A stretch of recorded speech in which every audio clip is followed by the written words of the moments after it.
McNair gives it to George, running right up the middle. Touchdown! Titans!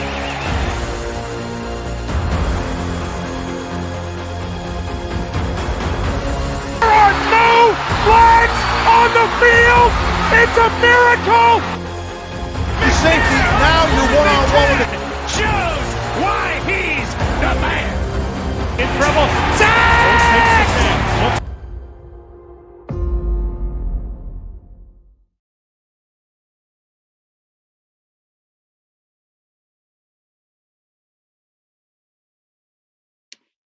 Ladies and gentlemen, Titan Nation, welcome back.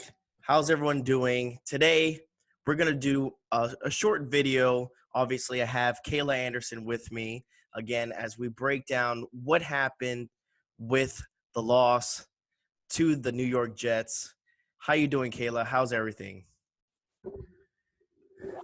I'm doing well. Thanks for having me. Yeah, it just like the gloomy weather has really come across Nashville today. So maybe that's a foreshadowing of what was this past weekend and the performance or lack of the Tennessee Titans. Definitely. And one of the questions I had, a lot of people have, I mean, it's all over social media. Everyone's asking like the question of who's the problem? Is it coaching? Is it the offensive line? Is it, I've heard Tannehill. I've heard, it was the defense. It was, the DBs playing so far. I mean, there's a million questions that people have. And I think just honestly, my own opinion would be, I believe it starts with coaching. I think coaching is like the biggest deal. I think offensive coordinator, defensive coordinator, I think they need to be put in check. Again, this is just my opinion. You have such a talented team, right? You have the Tennessee Titans, then you have the New York Jets. Okay, the Jets, everyone expected that we were going to just go over there and steamroller. I told them before, it's an NFL team. They still get paid. They play for, the love of the game. Every Sunday, that's what it is, right? But you have the talent. Regardless if we don't have Julio Jones or A.J. Brown, which I understand is a big key that was missing. But we still have a talented team, more talented than what the Jets had to offer, regardless of Julio Jones. And the fact that they still couldn't put up any points until, 20 seconds, until late in the fourth quarter, is just absurd. And it's uncalled for, and it's – as a fan, you can't be upset. And I mean, I don't like calling people out because that's not my job. I don't play like these players play and this happens, but at the same time, the fans could be upset. And some people get upset when they say like, oh, you're not a really true Titan fan if you're upset and you're mocking the team. And it's not that you're mocking the team, but I mean, you have to take accountability when it happens. When it looks ugly, you just call them out when it's ugly. I mean, you're still a fan. Don't get me wrong. I still love this team. But what we saw Sunday wasn't it. It really wasn't. So what's your opinion? What do you think about what you saw Sunday? Well, I saw a complete disaster in my eyes, and I'm not a fan. I'm somebody who covers the media. But for the fans of the Tennessee Titans like yourself, I feel sorry for you guys because, quite frankly, this is not the start to the season that was expected or that was not necessarily promised. But listen, the Titans had a whole bunch of hype headed into this season. Now, whether that's partly the media's fault for putting so much hype on them, you could say that, but you could also say, look, rightfully so, because they've had some really good additions. There wasn't a ton of losses, and the defense could only get better because, let's be honest, it was quite frankly awful last year when it came down to it. So there was nowhere to go but up on that side of the ball. Yeah. And you come in, you have that awful game against the Cardinals. Granted, you see where the Cardinals are at right now. They're I believe the only undefeated team left in the NFL. So there's that. But then, you go up to Seattle and you win on the road, a very difficult place. So your high goes back up thinking, okay, maybe this team is what we thought it was. Mm-hmm. And then you come back home, you go against the Colts. And in my eyes, probably expected a little more in that game just for the sheer fact that Carson Wentz was barely upright and barely able to function on both ankles. And you won it. And so I don't want to take anything away from any type of win, because when it comes down to it, you won a game against your division rival, something you hadn't done at home against the Colts in 3 tries. So I get that. But this is a major disappointment, and in my eyes sets you back again, because this team knew that it's had a past of playing down to its opponents. And all week we brought that type of stuff up. We flat out asked Mike Vrabel and the players, how do you avoid playing down to the New York Jets? Because this is a team that clearly was at the bottom of the NFL in terms of offense and not scoring points, not scoring first, not winning a game yet. Not taking a lead. Yeah, exactly. Defensively, you knew this team had some more weapons, especially up front, probably one of the better defensive fronts in the NFL. But that's also something that the Titans were aware of and could game plan for, considering, you know, we were supposed to see one of the better offensive lines headed into the season, and it's been anything but that. But when you have the talent up front, you should be getting that production. So when you go into a game like that, and you're right, you come out and you know what you have to do. You have to put your foot on the gas pedal hard, because you know that if you can do that against this Jets team that's points deficient, that you could really put them in a bad situation early on in the game. And the Tennessee Titans had the chance to do that a couple times. And instead of getting into the end zone, they settled for field goals. And in my eyes, that left the door open for Zach Wilson to really start to get comfortable. And once you get confidence in any player, no matter if it's a veteran or a rookie, they're going to start to feel like they can do what they need to do to get it done. And I think that's what he did. And in the second half, the major issue, obviously, the Titans offense still couldn't perform to its level because lack of protection up front, whether that be Ryan Tannehill maybe holding onto the ball a couple times too long, but for the most part, it was just sheer not adjustment up front. You could blame Todd Downing for that on the offensive coordinating side of things, but there's also injuries, so you're getting guys in and out. And then you just had the defensive meltdown with those big plays. And that's really what it came down to when it was all said and done. It was just the lack of starting the way they needed to start. The protection up front made it almost impossible for Tannehill to do anything. You were already down 2 big weapons that he feels comfortable with, maybe in those pressure situations. He didn't look comfortable by any means in that game. I felt like he knew this line is not going to protect me today. And he just didn't make decisions that he needed to make maybe as quick, but then he also just didn't have time. And then he didn't have the weapons on top of it to rely on in those situations. So the biggest plus that I can take out of this game is that Derrick Henry continues to be Derrick Henry.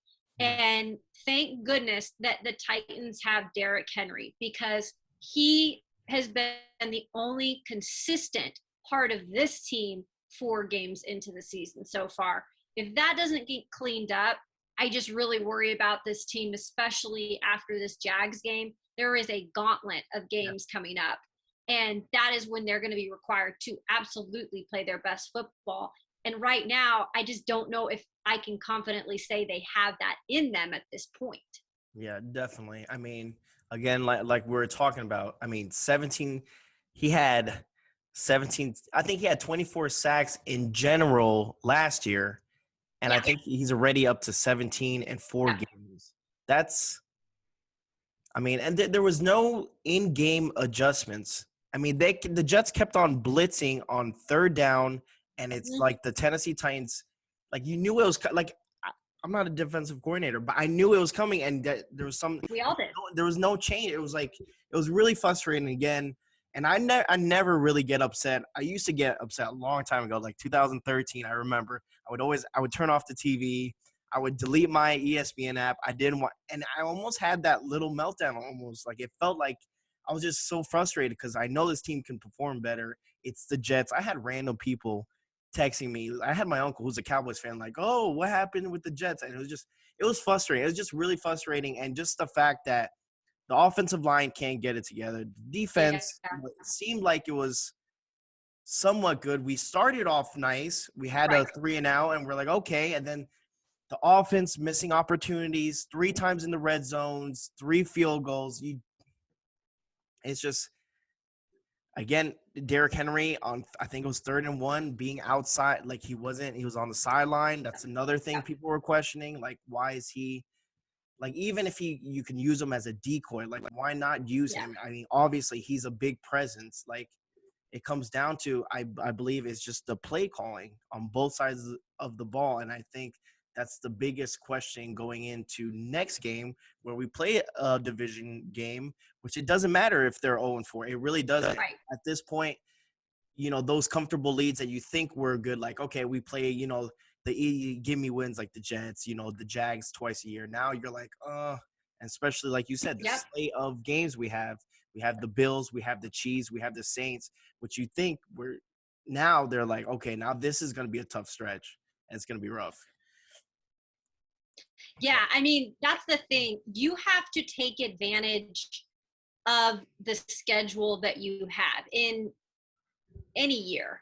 And for the Titans, when you looked at the schedule, we didn't really know how good Arizona would be. We knew that would be a tough game, but then after the fact, you realize, okay, this team might be better than we thought it was. And early on in the year, you always, and I think even still with the injuries that the Colts have had, I think you always have to think of them as just a tough opponent to play because they've most recently had the Titans number when it comes to games, especially for some reason at Nissan Stadium, which you would think would be the opposite. Mm-hmm. And then you have, the Jags and the Seahawks I threw in there, and that I think people were thinking would have possibly been a loss, right? Would have maybe been their only loss at this point of the season. But it is the NFL and anything can happen on any given day. But when you knew that you had New York and the Jags back to back, to me, as a player, I don't think you should ever think going in that those are automatic wins. But as a coach, you should understand that those are 2 games we have to win. Yeah. And pad our, win column a little bit as we go into that gauntlet. Now, who knows? This Titans team has shown us in the past that, like I said, they play down to their opponent. And then sometimes they go in these games where we don't expect them to play their best football, and they play their best football. So there's no way to think that they are going to go into that big stretch of their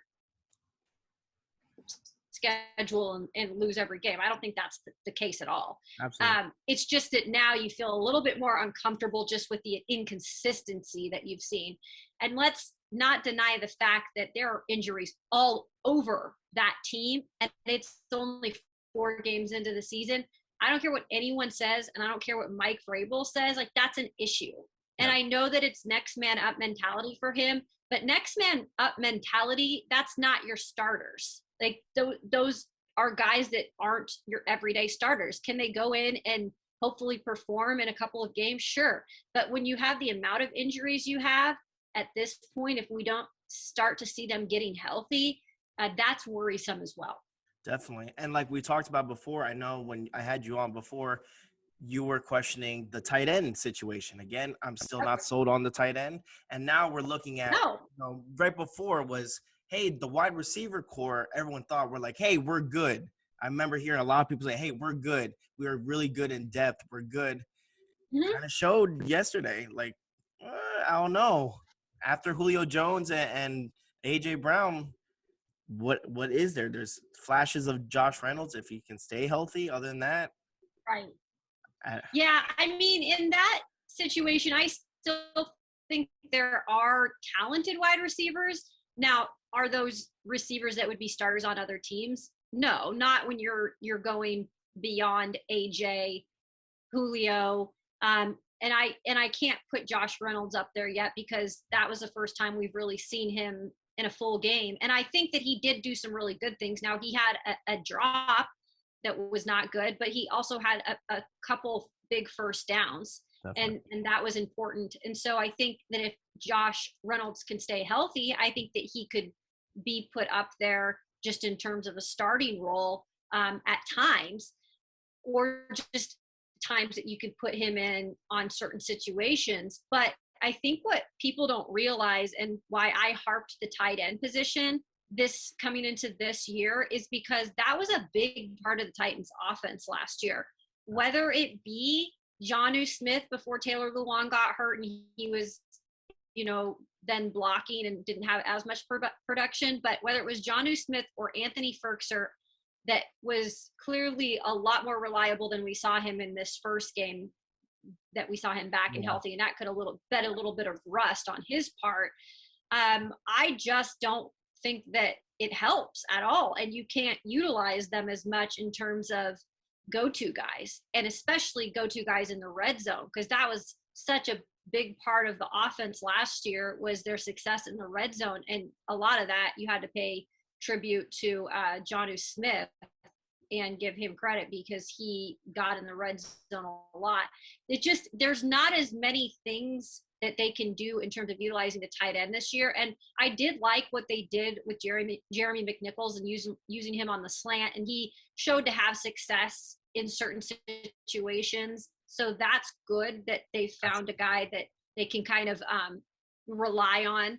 But those aren't guys that are star players, right? I mean, you have this offense and the hype that went into this offense because you had the addition of Julio Jones to a guy like AJ Brown, and now the guys that you were starting, in a game opposite of each other, they're both out, and we just don't know when we're going to see them return.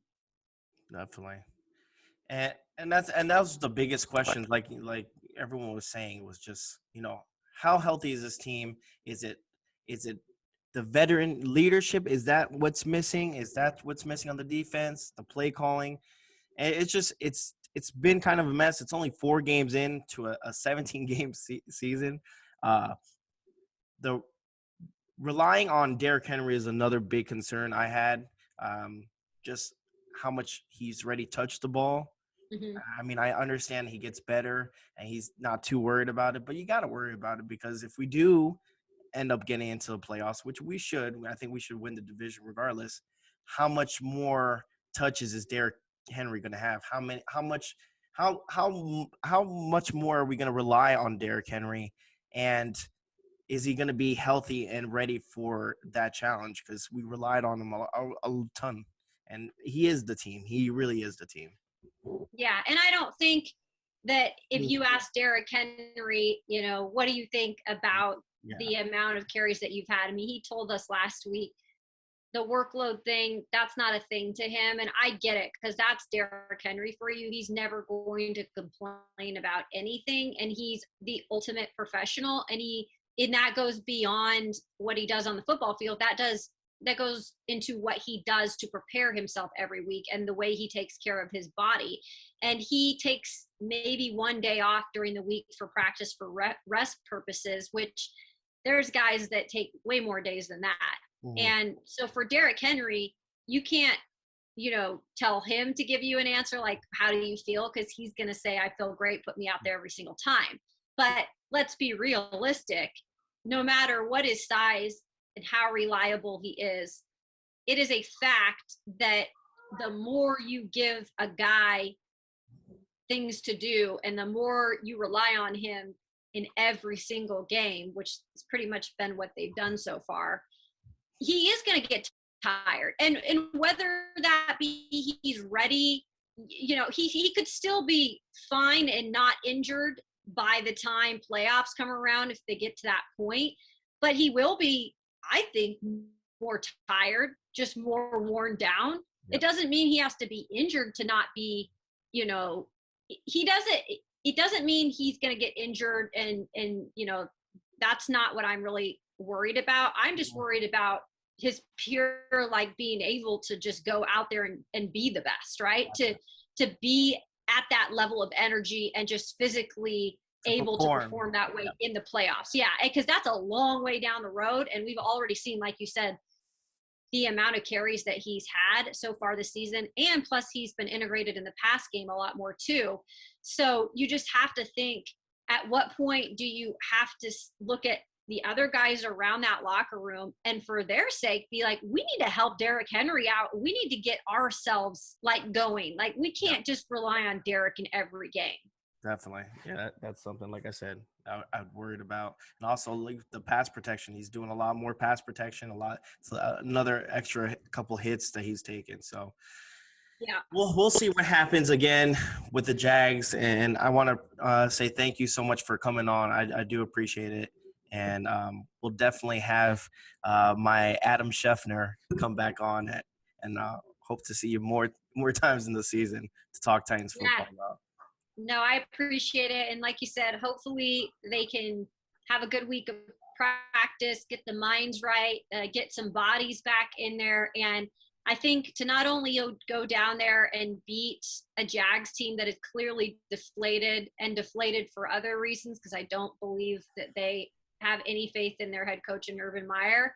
Mm-hmm. I just think that you need to really put the beat down on the Jags. And that can help turn the momentum a little bit. So I expect not just a win, I expect them to put it on them handily. I agree. And we'll see what happens, and maybe we'll get you back on. But thank you so much. All right. Take care.